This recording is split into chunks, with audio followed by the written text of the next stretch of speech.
மத்திய கிழக்கு போர் பதட்டம், இலங்கைக்கு வரப்போகும் ஆபத்து, ஜனாதிபதி அனுரவுக்கு பரந்த கடிதம்.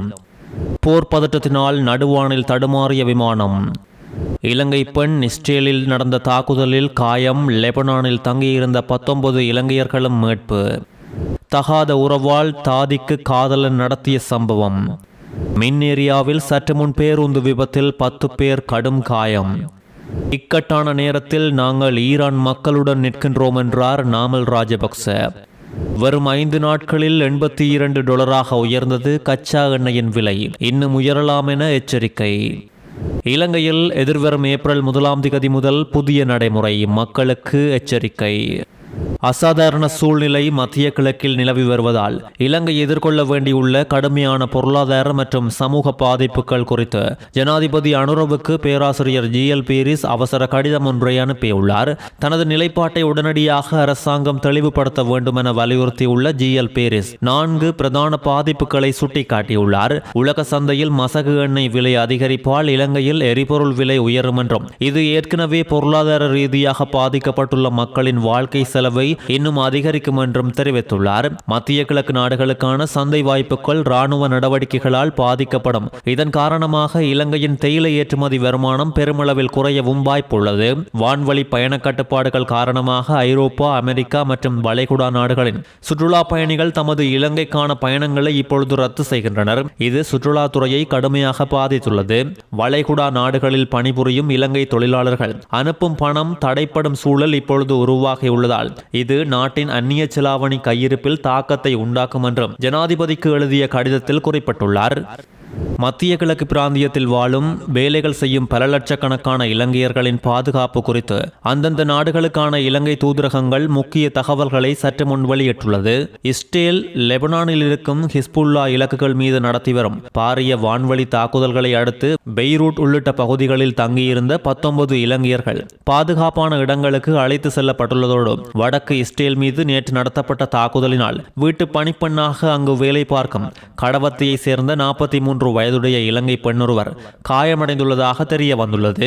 உடனடியாக அந்த பெண் மருத்துவமனையில் அனுமதிக்கப்பட்டதோடு அவரது காயங்கள் பாரதூரமானவை அல்ல என இஸ்ரேலுக்கான இலங்கை தூதுவர் நிமல் பண்டார உறுதிப்படுத்தியுள்ளார். அவர் தங்கியிருந்த வீடு சேதமடைந்ததால் தற்போது அவர் பாதுகாப்பான இடம் ஒன்றுக்கு மாற்றப்பட்டுள்ளார். அத்தோடு ஐக்கிய அரபு அமீரகத்தில் ஈரான் நடத்திய தாக்குதல்களில் அங்கு இருக்கும் இலங்கையர்களுக்கு எந்த பாதிப்பும் இல்லை என தூதுவர் அருசா குரே தெரிவித்துள்ளதோடு, அவசர உதவிகளுக்காக விசேட சேவை ஒன்று தூதரகத்தால் ஆரம்பிக்கப்பட்டுள்ளதாக தெரிவித்துள்ளார். அங்கு சுற்றுலா சென்றுள்ள இலங்கையர்கள் தமது விமான நிறுவனங்கள் மற்றும் பயண முகவர்களுடன் எப்போதும் தொடர்பில் இருக்குமாறு கேட்டுக்கொள்ளப்பட்டுள்ளதோடு, போக்குவரத்து மற்றும் பாதுகாப்பு குறித்த ஆலோசனைகள் தூதரகத்தின் முகநூல் பக்கத்தில் உடனுக்குடன் பதிவேற்றப்படும். குவைத்தில் இருக்கும் அமெரிக்க ராணுவ முகாம்களை இலக்கு வைத்து ஈரான் ஏவுகணை தாக்குதல்களை தொடர்ந்த போதிலும் அங்கிருக்கும் 1 லட்சத்துக்கும் அதிகமான இலங்கையர்கள் பாதுகாப்பாக இருப்பதாக தூதுவர் லக்சித ரத்நாயக்க தெரிவித்துள்ளார். மத்திய கிழக்கு நாடுகளில் உள்ள இலங்கையர்கள் வதந்திகளை நம்ப வேண்டாம் என்றும், அந்தந்த நாட்டு தூதரகங்கள் மற்றும் அதிகாரப்பூர்வ செய்தி நிறுவனங்கள் வெளியிடும் தகவல்களை மட்டுமே பின்பற்றுமாறும், மத்திய கிழக்கில் இருக்கும் எந்த இலங்கையர்களுக்கும் எந்த பிரச்சனையும் இல்லை என்றும் அச்சப்பட தேவையில்லை என்றும் குறிப்பிடப்பட்டுள்ளது. வைத்தியசாலையில் பணியாற்றிய ஒரு பிள்ளையின் தாயான தாதியொருவரை கத்தியால் குத்தி கொலை செய்த குற்றச்சாட்டில் அவரது காதலன் கைது செய்யப்பட்டு எதிர்வரும் 12 வரை விளக்கமறியலில் வைக்கப்பட்டுள்ளார். அரநாயக்க நிக்கப்பிட்டிய பகுதியை சேர்ந்த 33 வயதுடைய நபரே இவ்வாறு விளக்கமறியலில் வைக்கப்பட்டுள்ளதோடு, சம்பவத்தில் வைத்தியசாலையில் பணிபுரிந்த 35 வயதுடைய தாதி உயிரிழந்துள்ளார். உயிரிழந்த பெண் தனது கணவரை பிரிந்து 7 வயதுடைய மகனுடன் தீப்பிட்டிய பகுதியில் வாடகை வீட்டில் வாழ்ந்து வந்துள்ளதோடு, சந்தேக நபருடன் தகாத உறவை பேணி வந்துள்ளார் என்று தெரிவிக்கப்பட்டுள்ளது. நேற்று முன்தினம் இரவு 7 மணியளவில் பணி முடிந்து வீடு திரும்பிய தாதி சந்தேக நபர் தனது வீட்டுக்குள் இருப்பதை கண்டு அச்சமடைந்து உடனடியாக அருகிலுள்ள வீட்டுக்கு தப்பியோடியுள்ளார். அவரை துரத்தி சென்ற சந்தேக நபர் பக்கத்து வீட்டு வாசலில் வைத்து அவருடன் வாய் தர்க்கத்தில் ஈடுபட்டு தர்க்கம் பெருத்த நிலையில் சந்தேக நபர் மறைத்து வைத்திருந்த கத்தியால் தாதியின் நெஞ்சு பகுதியில் குத்திவிட்டு அங்கிருந்து தப்பியோடியுள்ளார். கொலைக்கு பயன்படுத்தப்பட்ட கத்தியுடன் சந்தேக நபர் அன்று இரவே கைது செய்யப்பட்டுள்ளமையும் குறிப்பிடத்தக்கது. கட்டுநாயக்க சர்வதேச விமான நிலையத்திலிருந்து மத்திய கிழக்கு நாடுகளுக்கு பயணிக்க திட்டமிடப்பட்ட 57 விமானங்கள் இன்று ரத்து செய்யப்பட்டுள்ளது. மத்திய கிழக்கில் வான்வெளி மூடப்பட்டுள்ளதால் மத்திய கிழக்கு நாடுகளிலிருந்து நேற்று நள்ளிரவு 12 மணி முதல் இன்று நள்ளிரவு 12 மணி வரை கட்டுநாயக்க விமான நிலையத்துக்கு வரும் 33 விமானங்கள் ரத்து செய்யப்பட்டுள்ளதோடு கட்டுநாயக்க விமான நிலையத்திலிருந்து மத்திய கிழக்கு நாடுகளுக்கு பயணிக்க இருந்த 32 விமானங்களுமே ரத்து செய்யப்பட்டுள்ளது. மத்திய கிழக்கில் இருந்து இலங்கைக்கு வந்த gulf Air Arabia, fly Dubai மற்றும் கத்தார் ஏர்வேஸ் ஆகிய 4 விமானங்கள் கட்டுநாயக்க விமான நிலையத்திலேயே தரையிறக்கப்பட்டுள்ளது. அந்த விமானங்கள் நாடுகளுக்கு திரும்ப முடியாமல் தவிப்பதாக விமான நிலைய பொறுப்பாளர் உறுதிப்படுத்தியுள்ளார். ஆனாலும் இந்த சூழ்நிலையில் இந்தியா, பாகிஸ்தான், பங்களாதேஷ் மற்றும் நேபாளம் போன்ற மத்திய ஆசிய நாடுகள், ரஷ்யா, இங்கிலாந்து, பிரான்ஸ் மற்றும் ஜெர்மனி போன்ற ஐரோப்பிய நாடுகள் மற்றும் சீனா, சிங்கப்பூர், மலேசியா, ஜப்பான் மற்றும் தென்கொரியா போன்ற தூர கிழக்கு நாடுகளுக்கான விமானங்கள் வழக்கம் போல் செயற்படுவதாகவும் தெரிவிக்கப்பட்டுள்ளது. விசா காலம் முடிந்தும் நாட்டில் தங்கியுள்ள வெளிநாட்டு சுற்றுலா பயணிகளுக்கான விசாக்களை மேலும் 14 நாட்களுக்கு கட்டணம் வசூலிக்காமல் நீட்டிக்க அரசாங்கம் நடவடிக்கை எடுத்துள்ளதோடு அவர்கள் தங்கள் சொந்த நாடுகளுக்கு திரும்ப மாற்று விமான சேவைகளை ஏற்பாடு செய்யவும் அரசாங்கம் நடவடிக்கை எடுத்து வருகின்றதோடு கிட்டத்தட்ட 10,000 சுற்றுலா பயணிகள் தங்கள் நாடுகளுக்கு திரும்ப முடியாமல் இலங்கையில் சிக்கி தவிக்கின்றனர். ஹபரனை பொலனறுவை வீதியின் மின்னேரியா பகுதியில் நடந்த பேருந்து விபத்தில் 10 பேர் காயமடைந்துள்ளனர். ஆடை தொழிற்சாலை ஊழியர்களை ஏற்றி சென்ற பேருந்து நெல் அறுவடை இயந்திரத்தை கொண்டு சென்ற உளவு இயந்திரத்துடனும் மற்றொரு பேருந்துடனும் மோதியதில் குறித்த விபத்து ஏற்பட்டுள்ளதோடு பேருந்துகளில் பயணித்த 7 பேர் உட்பட 10 பேர் காயமடைந்து ஹபரணை மற்றும் பொலனறுவை வைத்தியசாலைகளில் அனுமதிக்கப்பட்டுள்ளனர். இவர்களில் ஒருவரது நிலைமை கவலைக்கிடமாக இருந்தமையால் அவர் தம்புள்ளை வைத்தியசாலைக்கு மாற்றப்பட்டுள்ளார். ஈரானின் முன்னாள் ஜனாதிபதி மஹ்மூத் அஹ்மதினஜாத் வான்வழி தாக்குதலில் படுகொலை செய்யப்பட்டதாக வெளியான செய்திகள் குறித்து பாராளுமன்ற உறுப்பினர் நாமல் ராஜபக்ச அதிர்ச்சி வெளியிட்டுள்ளார். ஈரானின் முன்னாள் ஜனாதிபதி மஹ்மூத் அஹ்மதினஜாத்தின் மறைவு குறித்து கேள்வியுற்று தான் அதிர்ச்சியடைந்ததாகவும் முன்னாள் ஈரானிய தலைவர் இலங்கையின் நெருங்கிய நண்பர் என்றும் இரு நாடுகளுக்கும் இடையிலான இருதரப்பு உறவுகளை வலுப்படுத்துவதில் அவர் ஆற்றிய முக்கிய பங்கையும் நாமல் ராஜபக்ச நினைவு கூர்ந்துள்ளார்.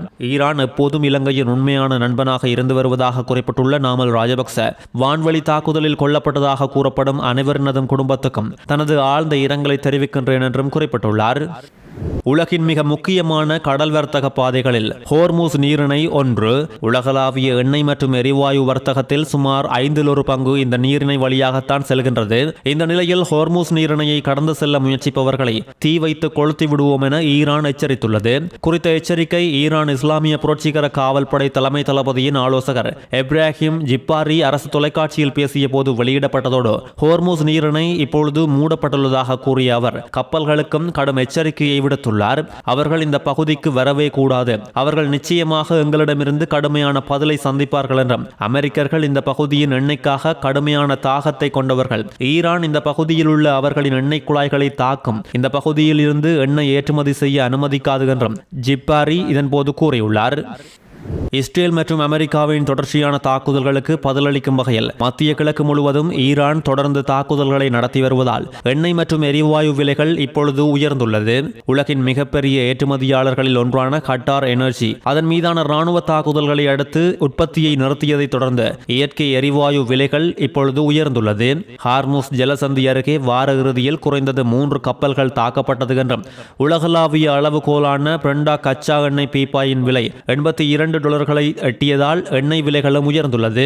சவுதி அரேபியாவில் ஆளில்லா விமானம் தாக்கியதை தொடர்ந்து கடற்கரையில் உள்ள ராஸ் தனுராவில் உள்ள அதன் முக்கிய எண்ணெய் சுத்திகரிப்பு நிலையத்தை அரம்கோ தற்காலிகமாக மூடியுள்ளது. ஹார்மூஸ் ஜலசந்தியின் நுழைவாயிலில் சர்வதேச கப்பல் போக்குவரத்து கிட்டத்தட்ட ஸ்தம்பித்து விட்டதோடு நீடித்த மோதல் எரிசக்தி விலைகளை இன்னும் அதிகரிக்கும் என்று ஆய்வாளர்கள் எச்சரித்துள்ளனர்.